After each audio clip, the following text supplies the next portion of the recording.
Right, thanks, guys. So that gives you a view of the world out there. In many instances, and depending on what shares you own, it can feel a bit unsettling. There's portions of the market that have done fantastically over the last 12 months. The recent 2 or 3 months have seen quite a lot of pressure on the growth shares. And, it's very difficult to assess when these things change, when the trends change. Certainly, Morgan Stanley's view through to us is, if that segment of the market comes off too much, the Fed will moderate a bit. And they've certainly been giving views and direction in one direction for a time period. If a positive word from them in terms of the future or kind of any change in the inflation outlook can result in these things bouncing back. But I think the message we're trying to get across and came through firmly in Mark's stuff, we want to own good quality businesses through time. There are currently, and I think increasingly will be some opportunities to pick things up. And I think this is the kind of year where we could land up with a portfolio that looks fairly different to what we were 6 months ago. I've got some questions. Maybe if I can ask the guys just to put all the cameras on. Maybe to start off, Mark, with you. There's some questions on one on the kind of construction space. So the Murray and Roberts case. Does that mean that we buy PPC? I think in our local equity stuff, we've realized there's going to be quite a big rebound in the construction space. We've bought in and in fact already sold out of Robex, made some nice money on it, but still sitting with Murray and Roberts, which isn't local, Mark, but it's maybe just to explain the view and how we positioned. Yeah, thanks, Peter. I mean, I think one also has to accept that within starting off within a South African context, it's very challenging to find enough shares that would truly tick our quality box that I explained just now, and be able to build a really truly diversified portfolio here. So we're very much on the lookout for themes that are starting to play through and cyclical opportunities to augment that quality core portfolio. And at the moment, undoubtedly, construction, which has really been in the doldrums for much of the last decade, is looking a hell of a lot more interesting. Be it what's starting to come through on the public sector side in terms of contracts finally being allocated, as well as a lot of money going into investment globally as economies try to recover. And as Pete alluded to just now, a number of our construction companies are definitely not just a play on SA, anything but. They've changed a hell of a lot from the way they looked a decade ago. So we do think that it's an interesting space where there's quite a lot of tailwind behind them, and we are playing that through Murray and Roberts as well as Wilson Bailey, are 2 picks. And there are a number of other ideas as well. I think you mentioned PPC. We've had a look at that, felt that maybe it had probably run its course. Certainly it was quite a strong performer last year. That was our assessment of it. But, AECI is another interesting opportunity that plays into a similar sort of theme, given its asphalt business in there. So there are a number of ways you can play it. And certainly we are quite constructive on the construction sector at the moment. Okay, thanks, Mark. Seleho, there's a question on Sibanye. Maybe just to give a short view on how we feel about that. Sure, yeah. I think if you look at not just that company, but the PGM sector as a whole, from midway last year, there was quite a bit of pressure on PGM prices because we started to see chip shortages, which impacted car production. The expectation this year is that should ease. So we should have chip shortages easing, which should be good for global car production. And that should be positive for PGM prices, which should be good for a company like Sibanye. So we think that earnings should start to pick up as PGM prices recover from this chip shortage that we've had. It's already at a pretty low multiple. And so we think the PGM business particularly is the more attractive part of that business. We wouldn't say it's our preferred pick within the PGM sector, but we're positive on the PGM sector as a whole. Okay, thank you. There's lots of questions coming through. There's about 700 of you on the line, so I'm trying to pick out the more interesting ones. Nolan, this is putting you on the spot. I'm not an interesting one and quite pertinent. Russia invading Ukraine. What would the impact be if they did? Maybe give some of your initial thoughts, and the rest of us can add to it. Sure. Okay, that's a left field one. First point to make, I think, is that our base case is that there's a lot of saber rattling, but that the actual invasion probably doesn't happen. But that's not to say it can't. So what if it happens?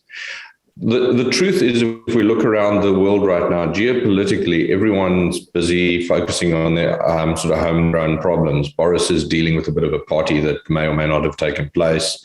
Out in the US, President Biden's 40% approval rating is causing him issues. His sort of cut and run policy in Afghanistan is a bit of a sort of challenge for him as well. You go to France, Macron is facing a re-election. Germany is dealing with and the Netherlands, I guess, are dealing with lockdown fatigue. So everyone's very inwardly focused, and that's created an environment which Putin's aware of, where you can start to do naughty things because there's a bit of a reluctance to get involved from the rest of the globe right now. They'll have heavy words, but really, going and actually getting involved in that to the real extent, it's just not where people are at at this point in time. So we find ourselves in a situation of if it does happen, the global impact of the US suddenly going to war and NATO pulling together, and that I think the impact's probably going to be less than it would have been in different times. But that being said, my job is to really look at the financial markets and say, in that type of environment, what does it mean? Well, obviously the immediate impact is that Europe kind of needs gas, it needs oil. And we see pressure on gas prices, oil prices, energy prices, inflation. It probably is an environment where interest rates are higher for longer.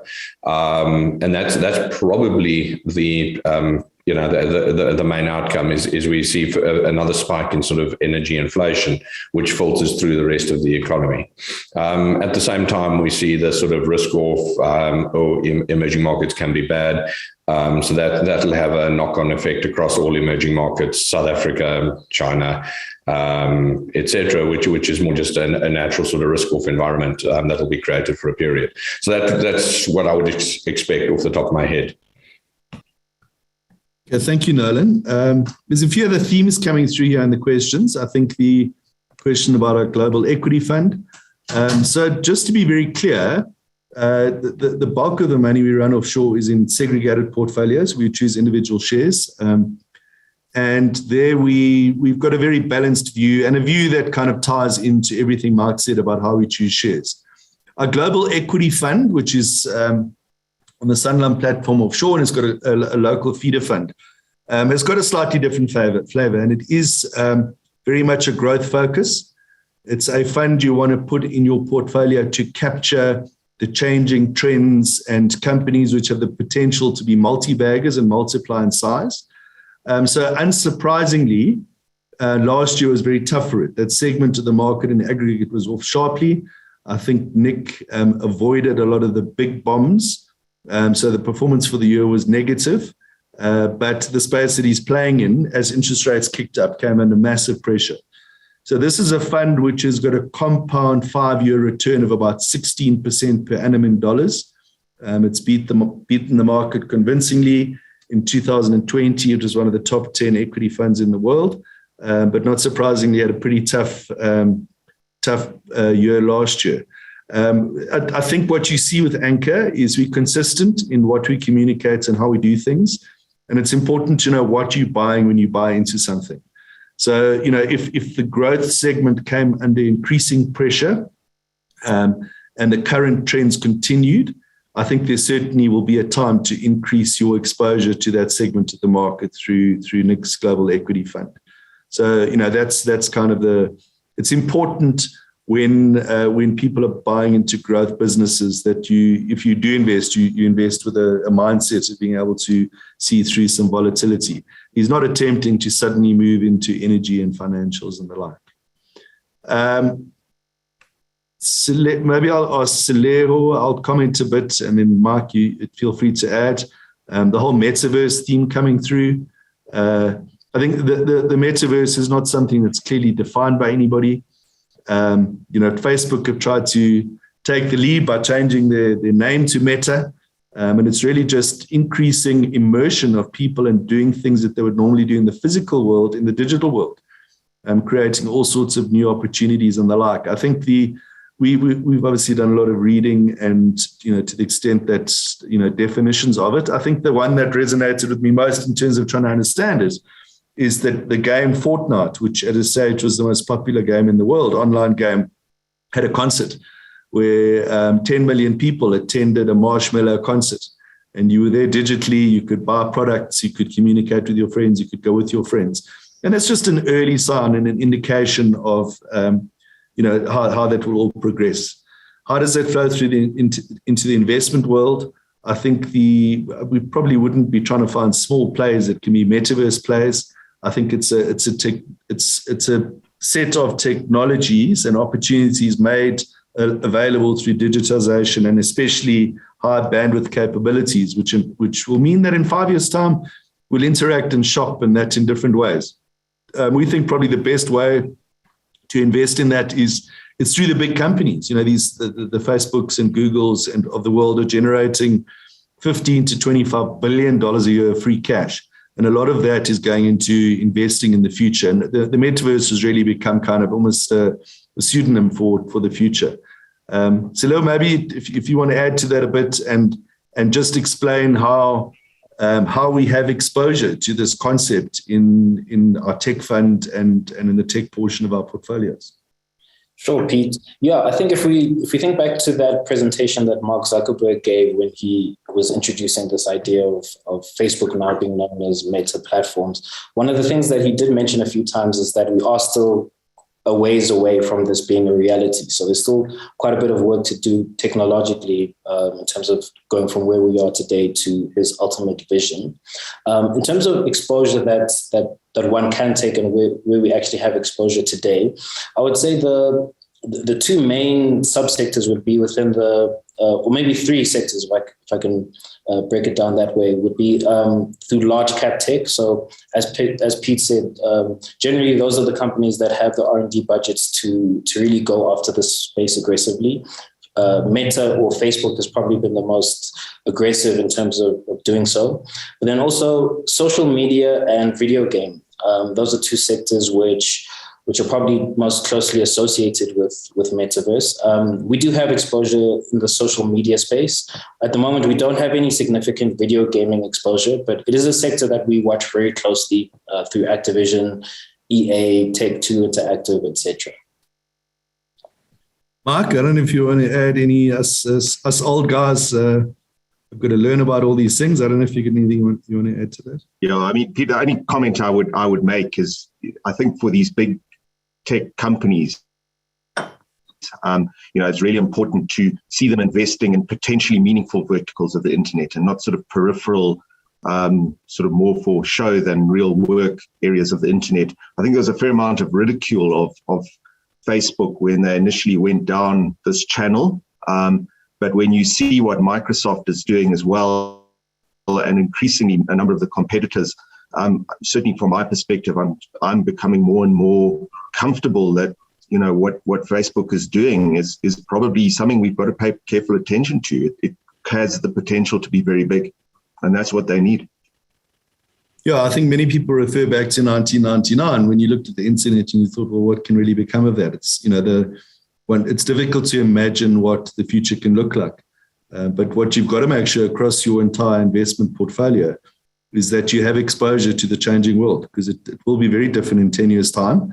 And you've got to make sure from an investment point of view that you've been a beneficiary of that and not a victim of it. So, and I think what's important is these things kind of become self-fulfilling. So as the pressure comes, you can imagine in boardrooms, companies wanting to make sure that they've got the right exposure, and capital flows towards these projects. The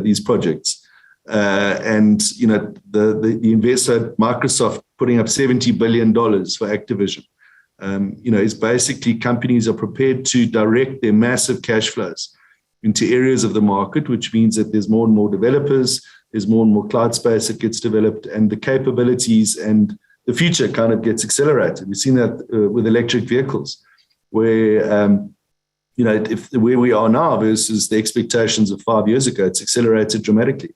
And a lot of that is about capital being applied to that segment of the market. And suddenly the Fords and the VWs and the like, 80% of the new CapEx is going to be dedicated to that space.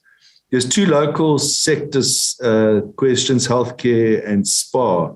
Mike, I'll ask you to help me with that. Maybe I'll start with the healthcare sector and then you can pick up SPA, which we own in our portfolio. So the healthcare sector really is hospitals and then Aspen, and which are very different spaces. I think the base case view for hospitals is that, they've been under a lot of pressure and earnings have been below average because of COVID. Elective surgeries are their highest margin stuff by a mile. And obviously people who didn't have to have healthcare or surgeries stayed out of hospital.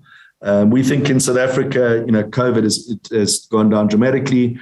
And you could well see a return to a more normal kind of level of occupation in hospitals. So hospitals are fairly cheap. The base case view is I think there's a 10 to 20% re-rating back to normal values over a time period which is COVID dependent. So we wouldn't mind owning a bit of that. But longer term, the hospital profit pool is going to be under massive pressure and will battle to increase. I think it's a very solid revenue stream. But, the likes of Discovery and the guys, there's massive buyers who put downward pressure and they're negotiating these network deals. And it's going to be difficult for hospital companies to grow meaningfully subsequent to, the recovery growth of the next little while.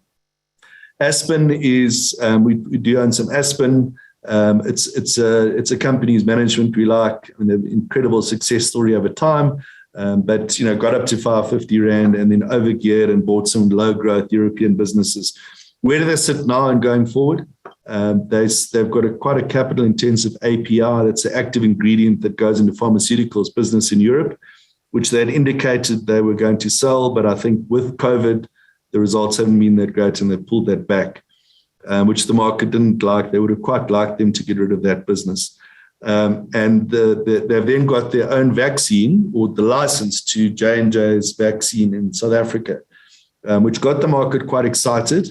And in their last results, the statement 2 or 3 days ago, they indicated that that's not concluded yet. So, the market's a bit frustrated. They were looking for better news.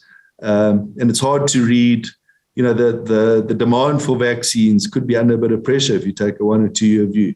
So there's some nice upside optionality in there. The share is probably fairly priced, but if the vaccine thing can really work, there's a lot more value in it.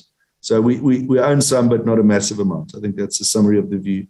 Mike, if you want to just tell people why we own SPA in our So SPA is really at quite a low ebb at the moment, and for those that have been holding it, I think it's been a very frustrating share to own over the last couple of years. But right now, sentiment's heavily against it. Certainly performance-wise, it's been a bit checkered. But thematically, the concerns around it are that, as COVID lockdowns have ended, people are returning more to malls, so that convenience aspect is not as in favor. There's obviously a big focus within the food retail space on those that are doing a good job of the online side, although I do question in my own mind whether they're making any money out of it. But certainly SPA is not well positioned for that. Plus, they're struggling a little bit in terms of getting their newly acquired business in Poland to profitability. We saw an opportunity when it pulled back to sort of between 160 and 170 Rand. We think that the base it's coming off after the preceding year when we were in lockdown and booze sales were prevented. We thought a bit of revenge travel as everybody migrated to the coast this year means that they could come through with some really strong numbers and surprise the market. So, it's certainly not priced in for that. And we've seen a short-term opportunity. I think I do share the market's concerns that it feels like SPA's lost its way a little bit competitively. The real shining star at the moment is ShopRite, needless to say, but that's very much reflected in the kind of relative value between them. So we'll be looking closely to see what management's got to say about, what we hope to be efforts to close that competitive gap. But certainly valuation is quite attractive at the moment, and that's why we own it. Nolan, this might be more of an equity type question, but let's give you some airtime. Many investors moved their discretionary money offshore for the last 5 years, especially. Is it time to bring it back to South Africa? What's your view on asset allocation for discretionary money for high net worth individuals, South African high net worth individuals long term? So, thanks, Pete. Yeah, I think an asset allocation question. I think that you've moved money offshore, and there are two reasons, to be honest. One is investment returns have been great. And two has been, there are some questions about South Africa. Let's not deny that. And yes, maybe on the margin it's looking a little bit better, but those questions remain. I mean, 6 years' time, who's after Cyril? So from that perspective, I think it makes sense for South Africans to have some long-term capital abroad, particularly if you're in a position to do so. So, long-term allocation, keep money abroad, keep invested abroad. The question then is there a short-term trading opportunity to make a bit of money in South Africa? Yeah, maybe, probably. It feels that way right now, but I don't know if I'd be rushing to take advantage of that trade. I think there are potentially trading opportunities abroad where you can make money as well. And my instinct would be to probably seek those. I think the reality is, within your asset allocation, some asset classes are always going to look better than others. On average, you're going to work out just okay. Maybe it's a year where your offshore asset classes, aren't the superstars that they've been for the last 2 years. But I'd be inclined to probably keep them. Thanks, Nolan. Okay, guys, we've reached 10 o'clock and we try and keep to our timelines. We've got another 40 questions. We can't answer all of them. Please feel free to communicate with us. But thank you very much for listening, and good luck for the year. We're there to support you. Cheers.